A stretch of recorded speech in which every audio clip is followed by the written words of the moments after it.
Okay, now part 5 of creating pre-launch content. We're going to just go through some of the other types of pre-launch content pretty quickly here. There are lots of other types of pre-launch content in addition to video.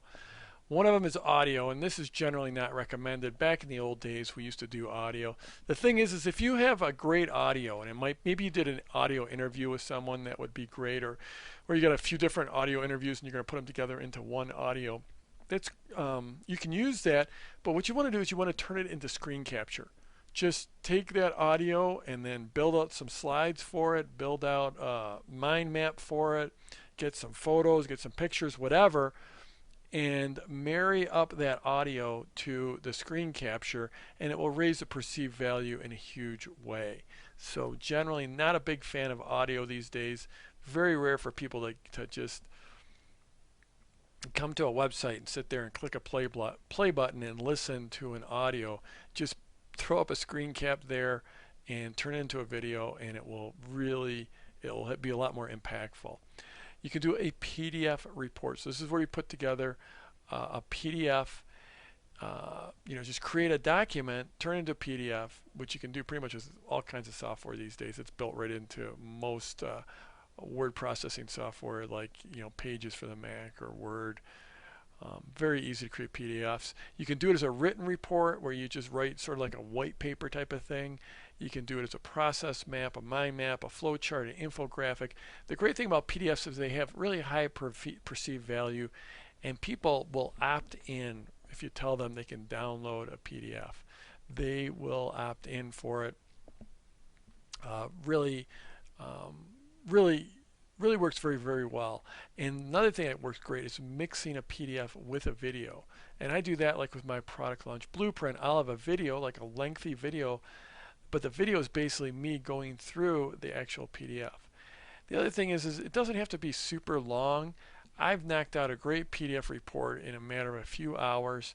If you can do a PDF that's like 6 to 8 pages, and then you put in some graphics and a title page and a conclusion, you can end up with a 12, 14, 16 page report pretty darn quickly. So PDFs, very high perceived value and can be very, very effective. I do like to match them with videos. If you put those two together, in terms of getting people to opt into your pre-launch content, that is a winning strategy. Now there are even more kinds of pre-launch content, such as webinars or teleseminars. They can be used during your pre-launch, or they can be used after you open your cart. I tend to use them more after I open my cart, or right at the end of my pre-launch, right before we are about to open the cart. Of course, a webinar means they can see your screen, and you end up with a presentation that's not unlike this. It's not unlike a screen capture. The difference is a webinar, you're delivering that live, and people are all dialed in at that one time for the webinar. Teleseminar is just purely via the telephone, they're just getting you via audio. A lot easier to create a teleseminar than a webinar, because you don't have to bother creating slides and having to worry about what it looks like. So teleseminars can be very easy. FreeConferenceCalling.com, it's a place you can get what we call a bridge line. That's how you actually do your teleseminar. There's a service, and you will dial into the service on your phone, and then other people, and you've got a PIN code that you type in, and that makes you the moderator so you can speak. Then other people can dial in, and they enter a PIN code as an attendee so they can listen. Very, very simple to use, very easy to use. FreeConferenceCalling.com, you can actually get a free, what we call a bridge line, that allows you to do that. Now, if you're going to do a webinar, you can use Instant Teleseminar, or you can use GoToWebinar. Those are two services. GoToWebinar is generally more flexible, a little more powerful, and it costs a whole lot more money than Instant Teleseminar. I've used both of them. They're both very, very nice services. And then you can also, as pre-launch, you can give away software. This is something that I have not done, but you can actually create software. Probably not the most super expensive, crazy software. And you probably just want to use the software as one piece of pre-launch content, usually either your first piece of pre-launch content or your last piece of pre-launch content, it has really a high perceived value. It can be very, very effective. This is not something I've done. I've helped out in a couple launches where they did it, but I haven't done this. I'm not much of a software builder at this point in my life, so I can't tell you a lot about this from experience. But so you really, you're on your own with this one. I left off a word there that says so you're on your, it should be so you're on your own. And like I said, I have seen this be very, very effective. So if it ties in well with your launch, if you can create some piece of software and you've got experience or comfort doing that, then it's something to consider. So circling back, remember, in terms of creating pre-launch content, it is all about horses for courses.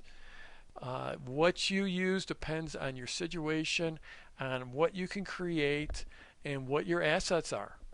You know, maybe you just did this amazing interview with some world-class expert in your market that just brings huge authority and social proof to your launch. Wow, now you've got this great audio. Well, turn that into a screen capture video. There you go. Boom, you've got it.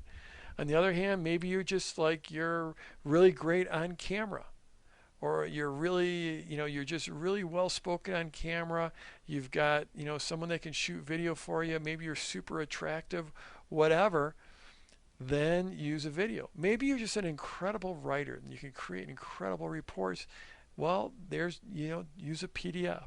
So what you use should be based on your situation and what your assets are and what you're comfortable with.